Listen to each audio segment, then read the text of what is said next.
देखते हैं क्या गुजारा करते हैं। नहीं नहीं, ये यहाँ पर है, देख। चलो पानी की बोतल है यहाँ पर। हाँ जी बोले। एक स्ट्रिंग देना, एक पानी की बोतल ठंडी देना। तो यहाँ से भाई से ले लेते, पानी की बोतल भी ले लेते हैं। तो काफ़ी ज़्यादा गर्मी है, लग रही है। कितने हुए पैसे? 150 रुपये। चलो तो फिर रेवड़ी खाने का इरादा है तो बताओ, ये सामने है? नहीं, आगे तीन तलवार पे बिरानी वाला देखते हैं। 3 तलवार पे बिरानी वाला देखते हैं। जहाँ रोजाना एंजॉय वाले।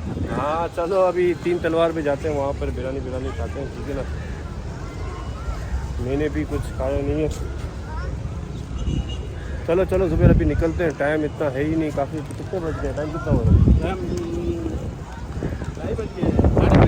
3:30 बज रहे हैं। कभी बिरयानी खाते। मैंने खुद लंच नहीं किया और जुबैर ने भी लंच नहीं किया, मैंने भी नहीं किया। अभी जाते हैं लंच करते हैं। सबसे पहले जुबैर तो चप्पल उतार के ही आया था।